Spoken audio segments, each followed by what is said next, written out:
네, 시청자 여러분 안녕하십니까. 온갖 세상에 보는 시간 아침 경제 골든타임 박현일입니다. 안녕하십니까. 박신입니다. 오늘의 골든타임 한뉴스5로 시작합니다.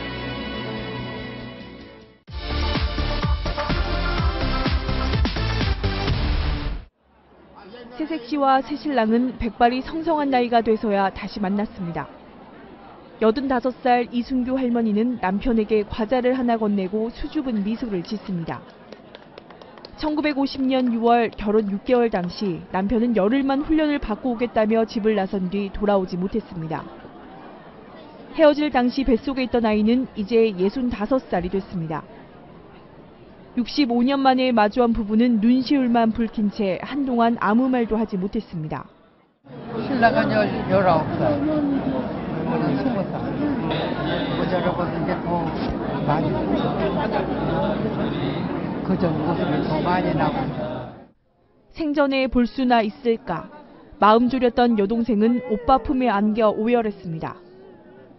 80대 여동생을 한눈에 알아봤던 송건근 할아버지. 돌잡이 때 헤어진 아들은 한동안 바라만 보다 한참이 지나서야 부둥켜 안고 회한의 눈물을 흘렸습니다.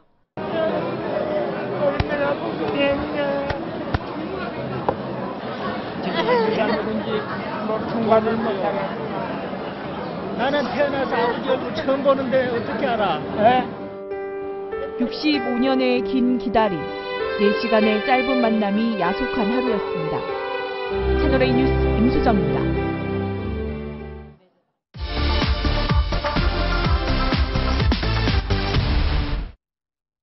지난 2011년 촬영된 희대 사기꾼 조이 8의 장례식 동영상.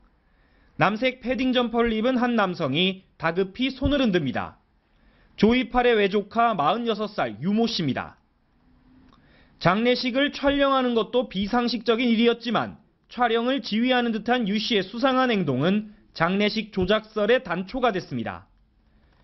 이런 의혹에도 불구하고 최근까지 조이 8 사망 사실은 변함없다고 밝혔던 유 씨가 어제 오후 자신의 대구 사무실에서 숨진 채 발견됐습니다. 소파에 팔이 늘어진 채로 엎드려 있는 데를 친구가 맞습니다. 신고한 사람은. 경찰은 1차 검안 결과 약물 중독을 사인으로 밝혔습니다. 숨진 유 씨의 주변에는 다량의 항우울제가 놓여 있었고 타살 흔적이나 유서는 발견되지 않았습니다. 유 씨는 2008년 조이 8의 밀항을 돕고 중국 도피 생활까지 챙겨왔지만 경제적 형편이 어려웠던 것으로 전해졌습니다. 6개월 세를 안 주거든요. 근데 자기가 20불을 줄 테니까 세도 다 자꾸 달라가지고 그래 준 거거든.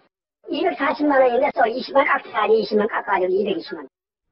최근 중국에서 붙잡힌 조이 8의 최측근 강태용의 송환이 임박하며 조이 8 사망 의혹 등을 둘러싼 검경의 재수사에 압박을 느끼고 스스로 목숨을 끊은 것 아니냐는 분석도 나옵니다. 유 씨의 갑작스런 죽음으로 조이 8 재수사도 차질을 빚을 것으로 보입니다. 채널A 뉴스 고정현입니다.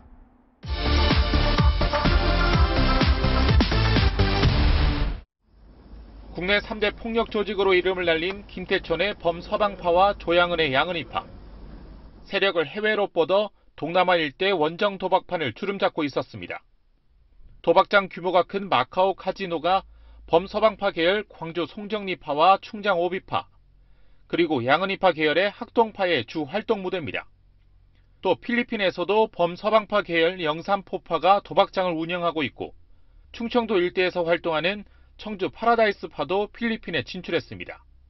이 밖에 마카오보다 상대적으로 단속이 덜한 캄보디아와 베트남에도 범서방파 계열뿐 아니라 영등포 중앙파도 불법 도박장을 개설했습니다. 검찰 관계자는 해외 한 지역에 있는 카지노나 도박장을 폭력 조직들이 구역별로 나눠 운영한다고 설명했습니다. 이런 폭력 조직들이 해외 원정 도박에 끌어들인 상장사 대표 오모 씨와 네이처 리퍼블릭 정은호 대표, 그리고 해운업체 문모 대표 등이 도박으로 날린 판돈만 500억 원에 육박하는 것으로 알려졌습니다. 검찰은 다른 기업인 대여섯 명도 추가로 수사선상에 올려놓고 있습니다. 채널A 뉴스 김민찬입니다.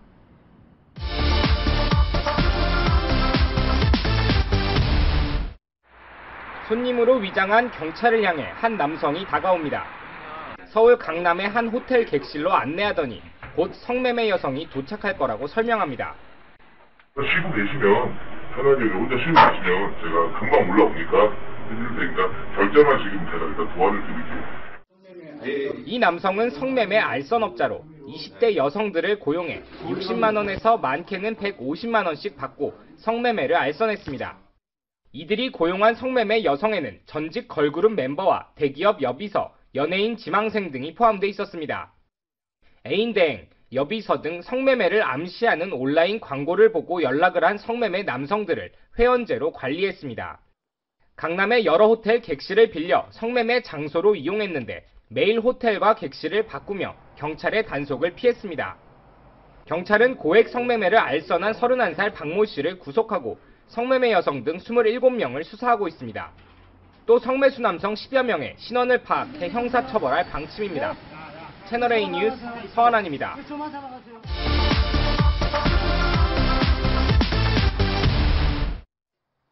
지난 일요일 오전 11시 30분쯤 경찰대학교 직원 아파트 주차장에서 접촉사고가 일어났습니다. 경찰대 41살 김모 교수가 만취한 상태에서 자신의 외제차를 집 앞에 주차하려다 사고를 낸 겁니다. 김 교수의 차량은 신차 가격으로 1억 원이 넘는 포르쉐 카이엔이었습니다. 김 교수는 만취한 상태로 차를 몰아 아파트 앞에 주차된 다른 경찰의 차를 들이받았습니다. 경찰대 출신인 김 교수는 모교에서 경비 실무를 가르치고 있으며 현직 경찰이기도 합니다. 피해 차량 주인 역시 경찰대에 근무하는 경찰이었습니다. 피해자는 사고를 목격하고 경찰에 직접 신고했습니다. 출동한 경찰은 김 교수에게서 술 냄새가 나자 음주 측정을 했습니다. 김 교수는 혈중 알코올 농도 0.282%로 음주 단속 기준의 거의 6배나 됐습니다. 눈이 신고되고 뭐 그런 거를 좀뭐 유튜브를 가니까. 김 교수는 인근에서 열린 행사에 참석해 술을 마신 뒤 운전대를 잡은 것으로 알려졌습니다. 쉬는 날 운동해가니까 좀 보고 아는 데 만나고 어쩌니까. 현재 김 교수는 대기 발령 상태로 감찰 조사를 받고 있습니다. 경찰은 김 교수를 소환해 정확한 사고 경위를 조사할 예정입니다. 채널A 뉴스 김기정입니다.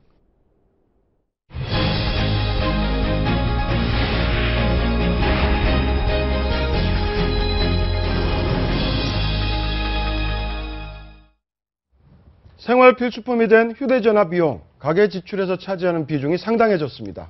장기적으로 통신요금 부담을 줄이기 위해서 마련된 단말기 유통법이 이제 시행 1년을 맞았습니다. 오늘 최성준 방송통신위원장 모시고 단통법 1년의 득실 따져보겠습니다. 네, 어서 오세요. 네, 안녕하십니까. 네, 시장에 공식적으로 이제 공짜폰이 사라진 지가 사실상 1년이 된 셈인데요. 예. 그동안 단통법 어떻게 평가하십니까? 예, 그 무엇보다도 네. 이용자 차별이 많이 해소가 됐고 네. 유통 구조가 투명화됐다고 생각을 합니다. 네. 평균 가입 요금이 낮아지는 그런 요금 경쟁도 일어나고 있고 네. 또 데이터 중심 요금제가 출시가 되었는데 실제로 그 음성 통화량이나 데이터 사용량은 더 많아짐에도 불구하고 네. 요금은 2,600원 정도 감소하는 그런 효과도 지금 나타나고 있습니다. 네. 그리고 또 단말기가 점점 그 품질이 좋은 단말기가 나오고 있음에도 불구하고 출고 가격은 낮아지고 있고 네. 또 중저가 폰도 굉장히 많이 나오고 있는 등 긍정적인 효과를 지금 나타내고 있다고 생각을 합니다. 네. 네, 하지만 단통법을 시행한 이후에 신형 휴대전화 판매가 줄어든 것은 또 사실이지 않습니까? 제조사나 판매점이 굉장히 힘들다라고 이야기를 하고 있는데 네. 정부의 간섭이 좀 지나치지 않냐라는 이야기도 있습니다.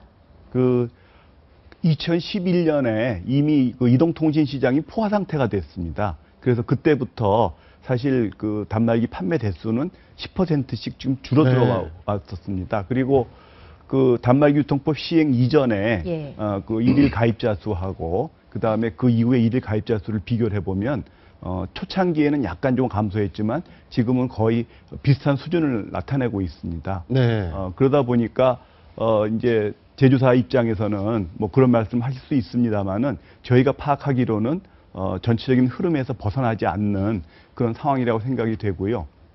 다만 한 가지는 과거에는 이제 보조금으로 경쟁을 하다 보니까 대리점에 또는 판매점에 네.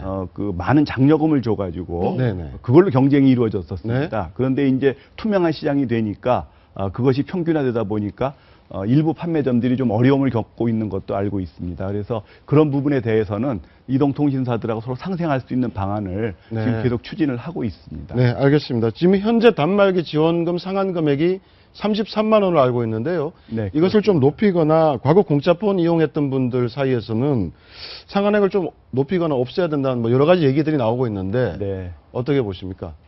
우선 시장 안정화가 이제 제일 중요하다고 생각을 네. 합니다.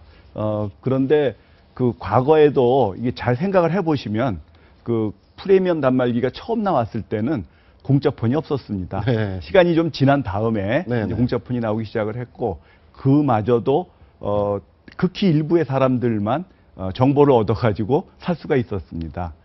그런데 지금은 완전히 상황이 바뀌어가지고 번호 이동을 하지 않고 기기 변경을 하는 분들, 네. 또 중저가 요금제에 가입하시는 분들도 다 지원금을 받고 있으시고요. 그 다음에 또 지원금을 안 받으시는 분들은 20% 요금 할인한 혜택을 받아가지고 네네. 지금 그런 혜택들이 지금 골고루 나눠져 있습니다. 뭐 그 과거에 일부에게 몰렸던 것들은 결국엔 다른 분들한테는 손해였었던 부분이거든요. 네네. 그것들이 이제 지금 균등하게 배분이 골고루 되고 있다, 배분이 이렇게 되고 있는 보시는 것이고 거군요. 네. 그렇게 보면 지금 33만 원 수준이 뭐 결코 그렇게 낮은 수준이라고 생각을 하지 않습니다. 네, 지난 국정감사에서 바로 통신시장 다단계 영업 이게 논란이 됐는데 방통위가 여기에 대한 단속 계획이 있습니까? 어떻습니까? 예, 저희가 이미 특정 통신사에서 다단계 영업을 많이 하면서 그 과정에서 위법 행위가 있다고 해서 네. 그 조사를 해가지고 제재를 한 적도 있습니다. 네. 그 조사를 해보니까 제일 문제가 되는 것은 우선 과도한 지원금, 공시된 것보다 초과되는 지원금을 지급을 하거나 또는 그 판매점에게 네. 그 원래 다른 데보다는 훨씬 높은 수수료를 줘가지고 가입자들을 모으는 것. 일종의 그리고 시장 교란 행위로 보시는 겁니까? 그렇습니다. 네. 그리고 또 그 지원금을 지급한다는 조건으로 약관과는 달리 고가 요금제 같은 걸 쓰도록 하고 네. 해지는 제한을 하고 네. 이렇게 하는 단말교통법이 금지하고 있는 행위들을 하고 있는 것, 또 뭐 절차적인 문제지만 원래 대리점이 판매점을 선임할 때는 사전 승낙을 받도록 되어 있는데 그런 절차를 안 지키는 네. 것들이 다 드러났습니다. 그래서 저희가 제재를 해서 23억 원은 약 23억 원의 과징금도 부과를 하고 그렇게 네. 했습니다. 근데 그럼에도 불구하고 이제 기본적으로 그 다단계 판매 자체를 못하도록 해야 되는 것 아니냐라는 이제 의견도 국회에서 사실 나왔었습니다. 그런데 현재 지금 다단계 판매는 그 자체는 방문 판매법에 의해 가지고 허용이 되고 있는 판매 방식입니다. 네, 허용되지만 그 허용되는 틀을 벗어나서 편법이 이렇게 하는 것은 좀 제재를 하겠다. 그런 그렇습니다. 말씀이시죠? 그래서 물론 그 다른 판매 방식과는 달리 네. 다단계 판매의 경우에는 단말교통법을 위반하고자 하는 그런 유혹이 상당히 많이 있긴 합니다만은 저희들이 시장을 계속 모니터링을 하고 이후에도 제재 이후에도 또 그런 일이 발생을 하면 당연히 저희가 조사를 해서 제재를 해서 불편함이 없도록 그렇게 하겠습니다. 네, 지난달에 방통위가 이 방송통신 결합 판매 허위 과장 광고 가이드라인을 발표를 했습니다. 여기서 지금 뭐 공짜나 무료 등의 표현을 앞으로는 쓰지 못하게 했는데 어떤 목적이 있는 겁니까? 지금 이제 결합 상품의 경우에는 여러 상품들이 각각 할인이 돼가지고 소비자들한테 이득이 되는 것입니다. 네. 그런데 네. 그 소비자들을 좀 끌어들이기 위해서 마치 그 할인이 한 군데 다 몰려가지고 네. 한 상품 자체가 무료인 것처럼 네. 그렇게 과장해서 광고를 하는 경우도 네, 있고요. 또는 특정한 이용 조건, 뭐 고가 요금제라든지 뭐 약정 기간을 길게 한다든지 그런 경우에만 또 혜택을 주고 있는데 그런 거는 딱 알리지 않고 무조건 혜택을 주는 것처럼 그렇게 광고를 하는 경우, 네. 뭐 등등 여러 가지 그 과장 광고, 허위 광고, 기만 광고들이 있었습니다. 그래서 그런 것들을 저희가 당연히 제재를 하는데 사업자 입장에서는 그럼 어떤 경우에 그게 해당이 되고 네. 어떤 경우에 해당이 안 되는지 굉장히 궁금해하셨습니다. 네. 그래서 저희가 가이드라인을 만들어서 네. 거기에 맞춰서 광고를 할 수도 있도록 그렇게 하고 하는 실제 것입니다. 저런 허위 과장 광고로 보일 수 있는 광고들 많이 접하는데요. 그걸 접했을 때 신고하면 네. 신고도 가능한 겁니까? 아니, 물론입니다. 네. 신고하면 저희가 당연히 조사를 하고요. 네. 그다음에 또 신고하지 않으시더라도 예. 저희가 주기적으로 시장을 모니터링해서 그런 광고가 나오고 있는 것을 제재를 하고 있습니다. 그래서 이 부분도 저희가 한번 제재를 이미 했고 네. 그럼에도 불구하고 또 여전히 허위 과장 광고가 있다고 그래서 지금 또 다시 조사를 하고 있습니다. 예를 들면 인터넷 TV 결합 상품 네. 이런 네. 결합 상품이 이 미디어 산업 자체의 발전을 막고 있다는 지적도 있잖아요. 거기에 대해서는 어떻게 생각하십니까? 기본적으로 결합 상품의 가장 큰 장점은 할인이 이제 합쳐져 가지고 네. 소비자들한테 경제적인 이익을 주는 것입니다. 그리고 또 소비자들이 그런 경제적인 이익을 받기 때문에 다양한 상품을 다 같이 구매를 할 수 있는 네네. 것이고요. 그래서 지금 뭐 소비자 인식 조사 같은 데에 의하면은 결합 상품에 대한 선호도가 뭐 굉장히 높습니다. 네. 그리고 아까 말씀드린 것처럼 그런 할인을 통해 가지고 더 많은 판매가 이루어지기 때문에 저희가 보기에는 그런 산업 발전에 저해가 되는 거라고 생각을 하지 않습니다. 다만 그런 결합 상품으로 인해 가지고 문제가 되고 있는 것은 아까도 말씀하신 허위 과장 광고가 문제가 될 수 있고 또는 그 한쪽의 시장 지배력을 가진 사람이 네. 다른 쪽 상품을 그냥 끼워 팔기 형식으로 그렇죠. 이렇게 하는 그런 문제들이 나타나고 있는 네. 것도 일부 있습니다. 그래서 저희들이 그런 부분에 대해서는 제도적으로도 보완할 점을 지금 만들어 가고 있고 네. 또 시장 조사를 해서 그런 일이 생기지 않도록 노력을 하겠습니다. 네. 네, 방송 광고 시장은 갈수록 열악해지고 있는데요. 방송 시장 활성화 위해서 방통위 어떤 정책을 좀 지원책 펴고 계십니까? 지금 뭐 경제도 침체가 되고 있지만 사실은 방송 광고 시장은 일반 광고 시장에 비해서 더 큰 어려움을 사실은 겪고 있습니다. 그래서 그로 인해 가지고 지금 우리 한류를 이끌었던 콘텐츠 제작 능력에 영향도 미치고 있어서 굉장히 안타까운 심정입니다. 그래서 이제 그 광고 제도를 좀 개선을 했는데요.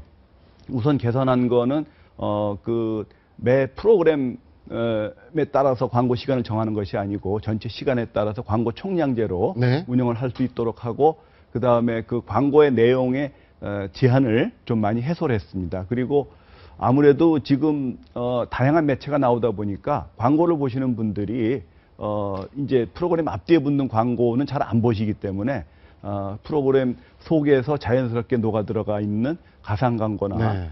간접 광고가 더 의미가 있다고 네. 생각을 합니다. 그래서 가상 광고의 허용 범위를 오락이나 또는 스포츠 보도에 확대를 했고 또 가상 광고, 간접 광고 시간도 유료 방송의 경우에는 좀 더 늘리는 형식으로 광고 제도를 개선을 했습니다. 그리고 또 나아가서 협찬 제도에 있어서도 협찬 고지 시간이 너무 좀 짧다라는 그런 의견이 있어서 그걸 좀 늘리고 그다음에 꼭 그 기업명뿐만 아니고 표어라든지 또 상표명도 협찬에 나타낼 수 있도록 하는 등 그 다양한 방면의 지금 제도 개선을 하고 있고요.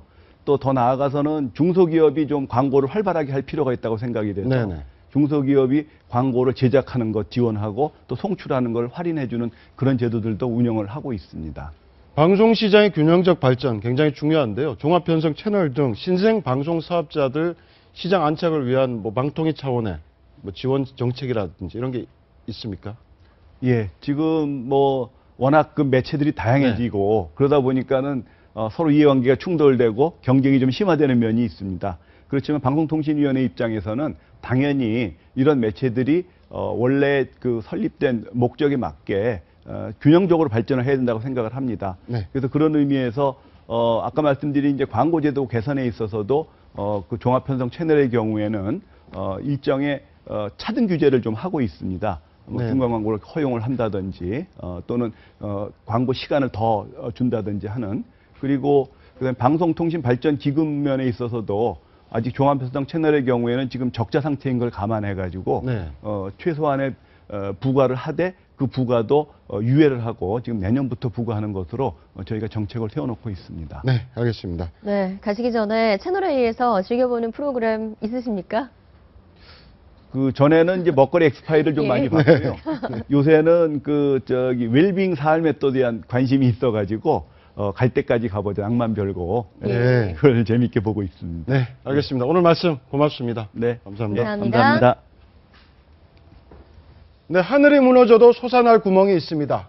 사업 실패로 쌓인 빚을 감면해주는 방안이 강화됐기 때문인데요. 내년 초에 시행 예정인 재기 지원 활성화 방안, 숨어있는 경제 이것만에서 소개해드립니다.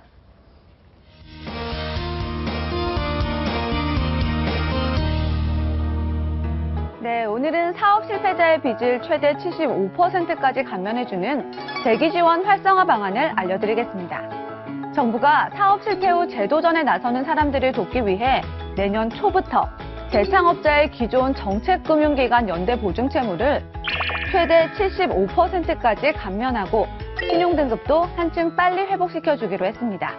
기존의 50%보다 감면율을 25%포인트 올린 건데요. 단 민간 금융사 채무의 경우에는 50%까지만 감면이 가능합니다.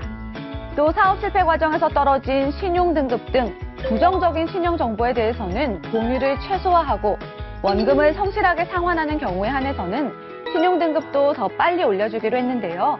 10등급에서 6등급으로 올라서는데 이제까지 2년 반 정도가 소요됐다면 앞으로는 1년 반 정도로 줄어들 예정이라고 합니다. 또 서울과 대전, 부산 등 거점 지역에 재창업 사관학교를 신설하고 현재 서울에만 있는 중소기업 재도전 지원센터도 전국적으로 확대한다고 하니까요. 관심 있으신 분들은 참고하시기 바랍니다. 그럼 숨어있는 경제 이것만, 다음 시간에는 더 유익한 정보 가지고 돌아오겠습니다. 네, 오늘 아침 경제 골든타임 박상훈 공감과 미디어 연구소 소장, 곽수정 경제학 박사, 정철진 경제 칼럼니스트, 김태현 변호사 네 분과 함께합니다. 어서 오십시오. 오세요. 네, 직업, 신분, 나이, 그리고 이름까지 속인 신부가 예식 3시간 전에 사라졌다가 다시 나타났습니다. 나타난 곳은 결혼식장이 아닌 나이트클럽이었는데요. 어떻게 된 일인지 김태현 변호사가 설명해 드립니다. 사랑하는 여자가 있었습니다. 서울에 있는 명문대를 졸업한 교사랍니다. 또 부모님은 부산에서 호텔을 운영한다고 합니다. 내 아이의 쌍둥이까지 임신했다고 합니다. 8개월까지 동거 끝에 결혼식을 하러 강릉에 있는 리조트에 갔습니다. 그런데 이게 웬일입니까? 자고 일어나 보니 결혼 3시간 전에 신부가 예물을 모두 들고 달아난 겁니다. 영화에나 있을 법한 일이 실제로 났습니다. 9월 12일에 있었던 일인데요. 8개월간 동거한 이 커플, 남자는 40살, 여자는 41살입니다. 그런데 이 여자, 아까 제가 말씀드렸듯이 명문대를 졸업한 교사다. 부모님은 부산에서 호텔을 운영하고 있다. 이렇게 남자를 속입니다. 알고 봤더니 모두 다 거짓이었던 겁니다. 명문대를 졸업한 것도 거짓이고 상견례장에 나왔던 부모도 역할 대행극을 하는 가짜 배우를 섭외한 겁니다. 쌍둥이를 임신했다는 것도 거짓이었습니다. 인터넷에서 쌍둥이를 임신한 초음파 사진을 내려받아서 그걸 남편에게 제시했던 겁니다. 이 남편, 이 여자와 8개월간의 꿈같은 신혼생활 끝에 뒤늦은 결혼식을 하려고 강릉에 갔습니다. 하지만 지금 화면에 보이시죠? 결혼식 3시간 전 아내가 달아나 버립니다. 그냥 간 것도 아니고 예물 8천만 원을 들고 달아났습니다. 결국 나이트클럽에서 이 신부 붙잡혔는데 문제는 이 가짜 신부 동종전과가 더 있다는 겁니다. 사랑에 속고 돈에 속고 돈까지 뺏은 것뿐만 아니라 이 남자의 마음까지 뺏었습니다. 굉장히 죄질이 안 좋은데요. 그런데 시청자 여러분, 이런 사건들, 가짜 신부, 가짜 신랑, 가짜 결혼 얘기 심심치 않게 들립니다. 혹시 이런 사건들이 만연하고 있는 게 외모와 재력, 스펙 등에 너무 마음에 빠져드는 그런 우리의 일부 행태 때문에 아닐까, 그런 걱정도 듭니다. 지금까지 김태현의 사건 브리핑이었습니다. 네, 진짜라고는 하나도 없었던 가짜 신부. 결혼식장에 있던 리조트에 찍힌 신부 행적을 보니까 이게 한두 번 해본 솜씨는 아닌 것 같아요. 신랑이 이렇게 좀 전혀 미심쩍은 구석이 없었는지 그것도 좀 의문인데 네, 어떻게 저렇게 깜쪽까지 속을 수가 있죠? 동거를 네. 이제 6개월 이상 8개월 가까이 했다는 여기에서 속을 수밖에 없었던 것 같았습니다. 네. 왜냐하면 실제로 이런 사기범 같은 경우에 직접 동거를 하지는 않거든요. 네. 그러니까 그 8개월이나 동거를 했다는 이것을 치밀하다고 봐야 될지 어떻게 봐야 될지 모르겠지만은 어쨌든 그 동거를 하면서 이 사기녀에 대한 의심들이 많이 줄었던 것 같고요. 막상 또 혐의를 조사를 해보니까 과거 동종 전과가 한 1, 2회 정도도 발견됐고 네. 밝혀진 게 클럽 아닙니까? 네. 그러니까 한 번에 범죄를 저지르고 이제 또 다른 상대를 물색하러 또 클럽에 간 이런 치밀함도 보여지고 있어서 참 이런 것들이 우리 생활에 굉장히 밀접해 있구나. 이런 위험들 이런 걸 알 수가 있을 것 같습니다. 근데 네. 예물 8천만 원 다 썼다고 하잖아요. 예. 이거 회수가 가능합니까? 안 되죠. 다 썼는데 네. 어떻게 하겠어요. 재산이 있겠습니까? 나이도 지금 10살 속였다는 것 같아요. 보니까. 네. 41살인데 실제로 남편한테는 한 30대 초반 정도로 얘기를 했던 것 같거든요. 그래서 지금 뭐 혐의는 사기에 절도에 횡령에 뭐 적용할 수 있는 재산 범죄를 경찰에 전부 다 적용하는 것 같은데 문제는 이제 여자가 있을 수 있고 전과도 있다고 하니까 비슷한 전과가 어떤 여자가 있다고 하면 다른 피해자들이 또 많다는 거 많을 가능성이 있다는 거 네. 아닙니까? 그러니까 좀 수사를 해봐야 되겠죠. 그 부분에 대해서.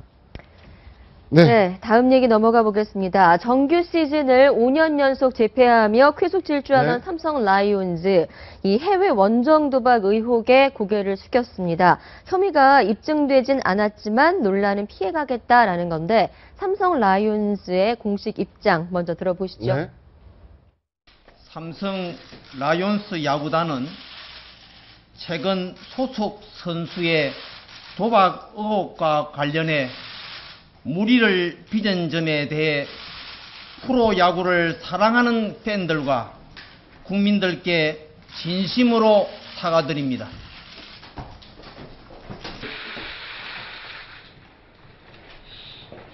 구단은 의혹을 받고 있는 선수들에 대해 한국 시리즈에 출전시키지 않기로 결정했습니다.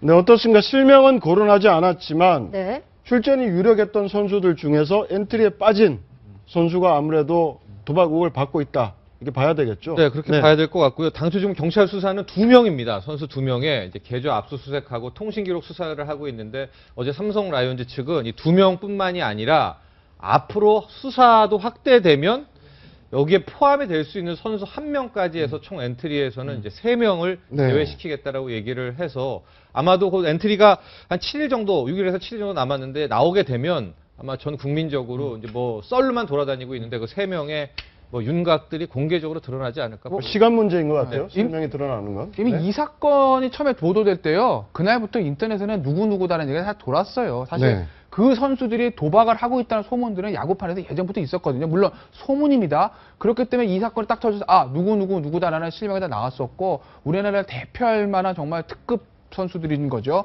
그런데 제가 알기로는 다음 주 월요일부터 한국 시리즈고 이번 주 금요일 25일에 이제 엔트리 제출일이거든요. 네. 그날 되면 유명한 선수들 중에서 꼭 들어가야 되는 선수들이 안 들어간 선수들이 3선수 있으면 그 선수들이 지금 혐의를 받고 있는 선수들인데 아마 인터넷에 떠들고 있는 명단과 아마 100% 동일할 겁니다. 네, 네. 야구 팬들 입장에서 굉장히 실망스러운 일이 아닐 수 없는데 한국 시리즈 흥행은 어떨까요? 어쨌든 저게 지금 뭐 좀 늦지만 잘했다고 생각하는 게 만약에 그 선수들을 투입해서 한국 시리즈 우승을 했다고 칩시다, 삼성이. 네. 근데 그 팬들이나 국민들이 그 우승을 진정한 우승이라고 보겠습니까? 그 다음에 지금 어쨌든 뭐 이재용 회장 체제로 삼성이 개편되고 있는 국면인데 삼성 라이온즈는 기업 이미지와 밀접하게 관계가 있지 않겠습니까? 그렇기 때문에 조금 늦은 감은 있지만 좀 잘 처리를 했다. 뭐 이기더라도 저렇게 이겨야 네, 당당하게 보이는 것이고 이기고 지고를 떠나서 어떤 기업 이미지에 심대한 영향이 있기 때문에 일단 뭐 전력상 거의 60%다. 오늘 뭐 신문 보니까 이렇게 나오는데 60%가 아니고 100%라 하더라도 또 한국 시리즈를 포기하는 한이 있더라도 뭐 야구 팬들을 위해서는 잘한 조치라는 생각이 듭니다. 아마 삼성의 경영 특성으로 봤을 때 올 겨울에 아마 삼성 구단 내부에 아마 피바람을 불 것 같습니다. 네. 저 선수들 외에도 뭐 다른 뭐 경찰 수사를 떠나서라도 약간의 혐의가 있는 선수들에 대한 뭐 재계약을 안 한다든지 아마 선수단에 대한 전형 아주 강도 높은 물갈이. 더군다나 내년에는 삼성이 새 구장을 개장해서 이사간의 첫 해거든요. 그렇기 때문에 엄청난 아마 물갈이와 피바람이 불 것 같습니다. 네, 이런 가운데 야구 선수들이 원정 도박을 알선한 사람이 전 야구계 관계자라는 의혹도 제기되는데 네. 그렇다면 어떻습니까? 다른 지금 구단까지 이렇게 확산될 가능성 현재서 배제할 수 없을 것 같은데요. 그렇죠. 이게 야구판에 이 도박을 많이 한다는 얘기가 왜 많이 나왔냐면요. 야구 선수들 해외 전주훈련을 많이 갑니다. 뭐 일본, 괌 많이 가는데 해외 전주훈련을 가서 할 것이 없는 거예요. 왜냐면 이 전주훈련이랑 훈련이라는 게 워낙 힘쓰다 보니까 하루에 몇 시간 하고 나고 해장을 안 하지 않습니까? 그 젊은 혈기 왕성한 남자들이 밤에 해외에 나가가지고 뭐 우리나라처럼 술을 밤까지 마실 수 있는 것도 아니고 또 운동을 하는 사람들 술도 많이 안 먹습니다. 뭘 할 게 없으니까 거기서 뭐 빠찡코라든지 카지노라든지 드나들면서 도박에 빠져든다는 얘기가 어제 오늘 있었던 얘기가 아니고 프로야구 출범 초기부터 해외 전지훈련 활성화되면서부터 나왔던 얘기거든요. 그 골맞던 게 지금 드디어 터진 거죠. 그러니까 이번 기회에 당순이 삼성뿐만 아니라 다른 국외 구단들도 우리 선수들 중에서는 도박을 한 선수가 없는지 이걸 좀 가려서 좀 더 이상 국민들에게 실망을 주지 않도록 국민 스포츠 프로야구 네. 위상을 확보해야 될 것 같아요. 큰 흐름을 일단 좀 보면은 아마 수사 축이 이제 운동선수 축뿐만이 아니라 기업인 쪽에 이번에 더 많은 좀 방점이 찍혀 있는 것 같아요. 이제 연예인은 아니라고 이제 선을 그었거든요. 네. 그러니까 이번 두 명의 선수가 기소가 되면 아마 거기서부터 운동선수가 펼쳐지게 될 것 같은데 수사가. 근데 더 이야기가 커질 부분은 운동선수도 운동선수지만 역시 이제 기업인들에 대한 이 도박 수사가 아마도 당분간에 네. 가장 이번 수사의 핵심이 되지 않을까 또 이렇게. 근데 도박이라는 것 자체가 이 게임 하는 것은 병리적 현상으로 분류가 되지 않는데 네. 도박은 패솔로지컬 갬블링 그래서 이게 병리 현상으로 그러니까 의학적으로 이게 병이다라고 진단을 하고 있거든요. 예. 허영만 화백의 그 타짜 보면 대사 그런 게 나옵니다. 타짜가 되기보다 도박 끊는 게 10배는 더 어렵다고 그래요. 도박하는 사람들 손을 묶어 놓으면 발로 도박한다 그러거든요. 발가락으로. 그러니까 이렇게 한국 전반적인 오피니언 리더 중에서도 많은 분들이 야구나 또는 전문직에 계시는 분들이 도박을 한다는 것 자체가 국민 정서라든지 경제적 분위기에 그렇게 옳지는 않은 것 같습니다. 어떻습니까? 이번 그 도박 네. 수사 관련해서 결국은 지금 프리미어 12 대표팀 최종 엔트리에도 영향을 미칠 가능성 있다는 지적이 나오는데. 있죠. 네. 네. 그 선수가 그 선수여서 그런데요. 지금 일단은 삼성 라이온즈 소속 선수만 말씀을 드리겠습니다. 보면은 투수에 윤성환, 안지만, 임창훈, 차우찬. 저 선수가 지금 도박했다는 게 아니라 네네. 이번 프리미어 12 국가대표 중에 삼성 라이온즈 선수고요. 이제 타자 중에 박성민, 김상수 선수가 있는데 아마 저 선수들 중에서 최종 엔트리 확정됐을 때 또 빠진 선수 뭐 이런 식으로도 이번 도박 혐의가 있는 이제 선수를 아마 그게 공개가 될 것 같습니다. 이 자동적으로. 그래서 지금 삼성 라이온즈 팬들은 어떤 얘기하고 있냐면은 지금이라도 뭐 삼성 라이온즈 팬뿐만이 아니라 이 해당 선수가 직접 뭐 나와서 오히려 기자회견을 통해 가지고 먼저 좀 치고 나왔으면 뭐 그런 바람도 그런 이야기들도 많이 나오고 있는. 네, 알겠습니다. 이번엔 정치권 얘기 나눠보겠습니다. 박근혜 대통령이 그제 정치인 출신 장관 2명 교체를 한 데 이어 어제는 총선에 나갈 정무특보도 정리했는데 친박계 의원들 이렇게 빨리 귀환시키는 이유가 있습니까? 아니 뭐 굉장히 시기가 빠른 것 같은데. 특보들 2명은 귀환이라 보기 힘들죠. 네. 특보는 어차피 당에 있었기 때문에 윤상현, 김재원 의원은 뭐 귀환이라 보기는 힘들고 유기준 장관 이제 유효로 장관인데 조금 이제 그 방미 이후에 갑작스럽게 이제 부분 개각을 했는데 이게 왜일까? 물론 당연히 연말 정도면 이제 5분이 계시죠. 당에선 5명들이 당으로 돌아가는 거 아니냐라고 얘기를 했는데. 아마도 그 요번 인사의 핵심이 장관 2명이 아니고 외교안보 수석, 주석이 수석의 경질이 네. 좀 컸지 않습니까? KFX 사업 관련해가지고 이거에 대해서 조금 이렇게 좀 이렇게 물타기용 뭐 그게 아니냐 뭐 이런 관측도 있는데 어찌됐든 유기준 그 유일호 두 장관은 당으로 이제 복귀를 했고 윤상현, 김재원 특보 같으면 특보 몇 달 했는데 사실은 특보를 해서 뭘 했는지도 잘 모르겠고 또 갑작스럽게 당으로 돌아간다는 의미도 당에 있던 분들이죠. 이분들은 있었기 때문에 뭐 큰 의미가 있는지는 모르겠지만 어쨌든 오늘 우리 첫 타이틀이 친박들이 당으로 복귀하고 있다니까 그런 맥락에서 뭐 복귀라면 복귀인데 구체적으로 보면 뭐 유기준 의원, 유일호 의원 두 사람이 복귀했다 이렇게 봐야 될 것 같습니다. 네, 김재원 특보가 한 얘기가 있다고 합니다. 직접 한번 들어보시죠. 사퇴 의사를 또 말씀을 드렸고 대통령께서 이 상황에서 바람직하다 이렇게 판단하시고 스스로 자유롭게 보내주셨죠.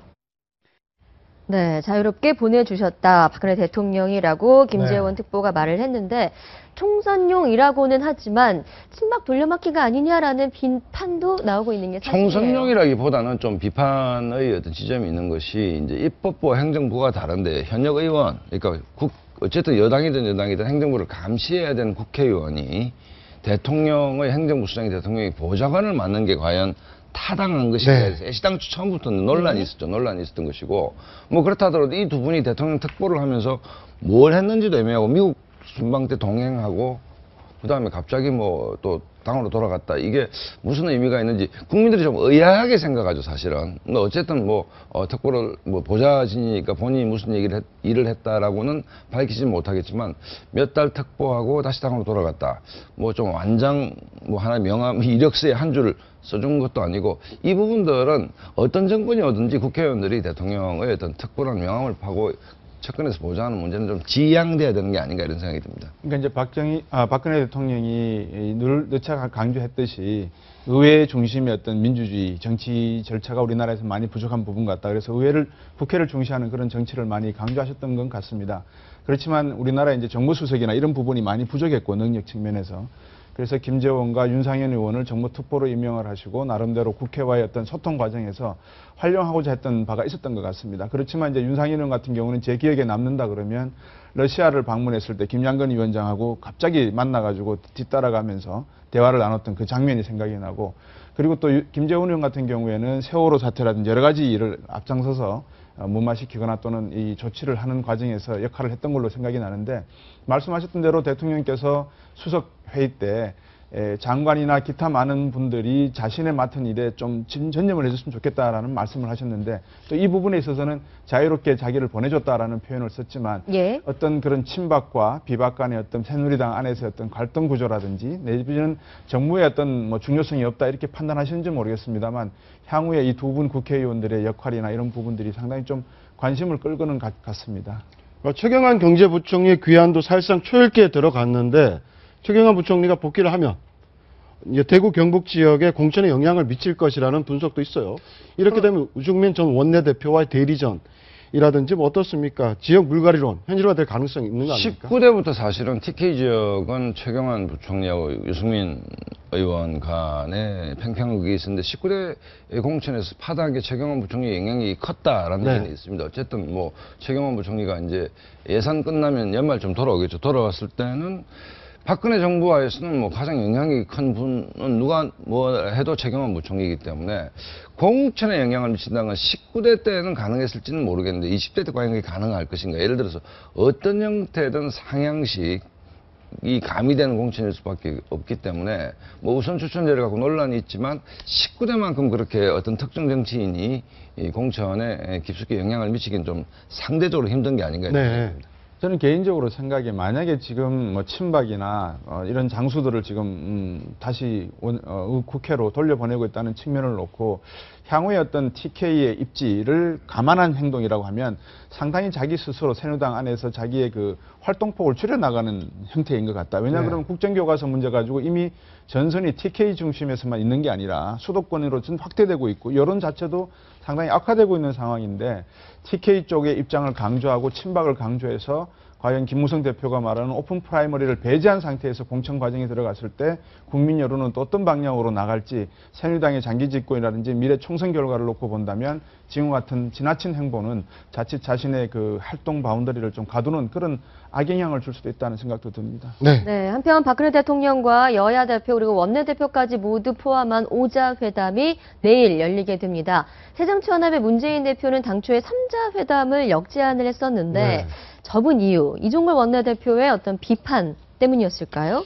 아니, 그러니까 이제 문재인 대표에게 스텝이 조금 엉켰는데 청와대가 5자회담을 제의했죠. 이건 사실은 좀 의제와 관련이 있습니다. 예를 들어서 이제 청와대는 방미성과도 설명하고 그 다음에 뭐 한중 FTA, 그 다음에 국회에 계류된 여러 가지 법안 문제를 같이 좀 논의를 하자. 그러면 당대표가 지휘하는 게 원내사령탑은 원내대표이기 때문에 원내대표가 당연히 있어야 이게 예의가 되는 것인데 문재인 대표는 애시당초 그냥 그 교과서 문제만 좀 집중을 하고 싶었던 것 같아요. 교과서 문제만 집중하면 원내대표 필요가 없지 않습니까? 그런데 이제 여기서 엇박자가 나는 게 원내대표하고 상의를 했어야죠. 청와대에서 5자회담 제의가 왔는데 내 생각에는 이종걸 원내대표가 좀 양보를 하고 우리가 교과서 문제 집중합시다 이래 됐는데 이종걸 원내대표가 전혀 상의 안 한 것처럼 됐잖아요. 이종걸 원내대표는 상당히 뿔이 난 것 같아요. 뿔이 나죠. 뿔이 나는 게 왕따 당했다는 분위기 아닙니까? 예, 그렇죠. 그러니까 그러니까 당내 시끄러웠고 어제 다시 이제 청와대가 5자회담 역제의를 하니까 야당이 수용을 했는데 그런 부분들이 좀 차라리 5자회담 제의할 때 못 받겠다 그러면 차라리 1대1 회담을 제의해야 되죠. 자기 존재감이 있으면 대통령과 야당 대표 직접 만나서 얘기하자 이렇게 돼야 되는데 뭐 3자회담인데 어쨌든 뭐 5자회담을 수용하는 과정 그러니까 5자회담이든 3자회담이든 문재인 대표가 당내에 컨센서스를 만들어가는 과정에서 또 서툰 모습을 좀 보였다 이런 생각이 듭니다. 이종걸 원내대표는 이렇게 얘기했습니다. 청와대와 여당의 갈등보다 당내 갈등이 더 심하다, 깊다. 당의 민주주의는 없다.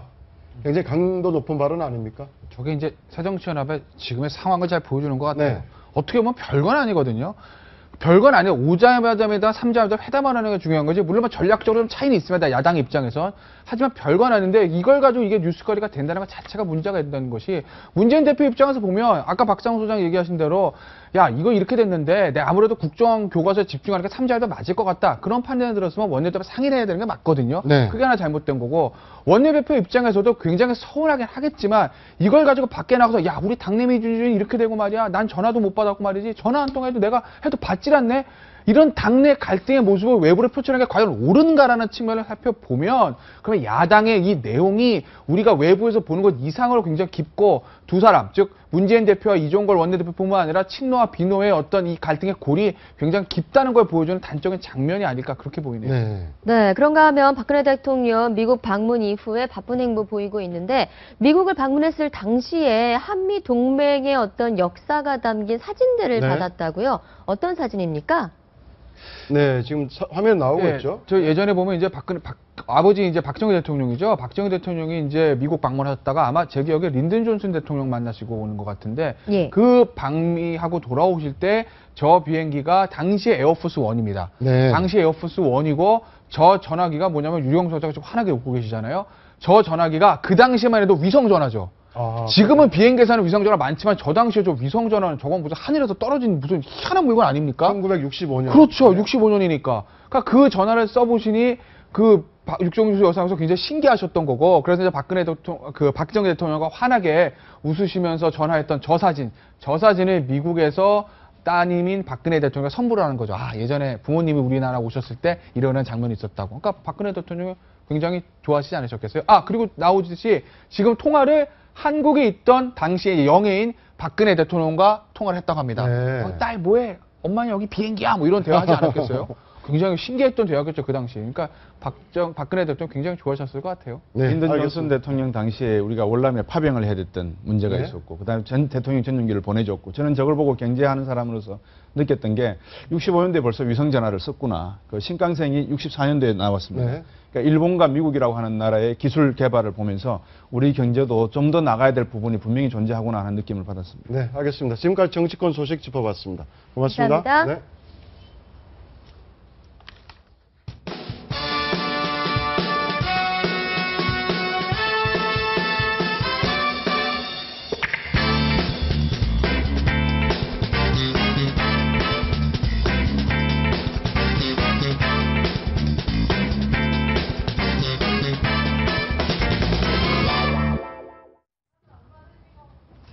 네, 모두가 궁금해하는 연예계 뒷이야기, 연예 핫이슈로 만나봅니다. 김태현 변호사와 함께 류대산 연예전문 리포터 모셨습니다. 어서 오세요. 네, 어서 오세요. 오랜만입니다. 네, 첫 번째 소식 전해주시죠. 네, 첫 번째 소식.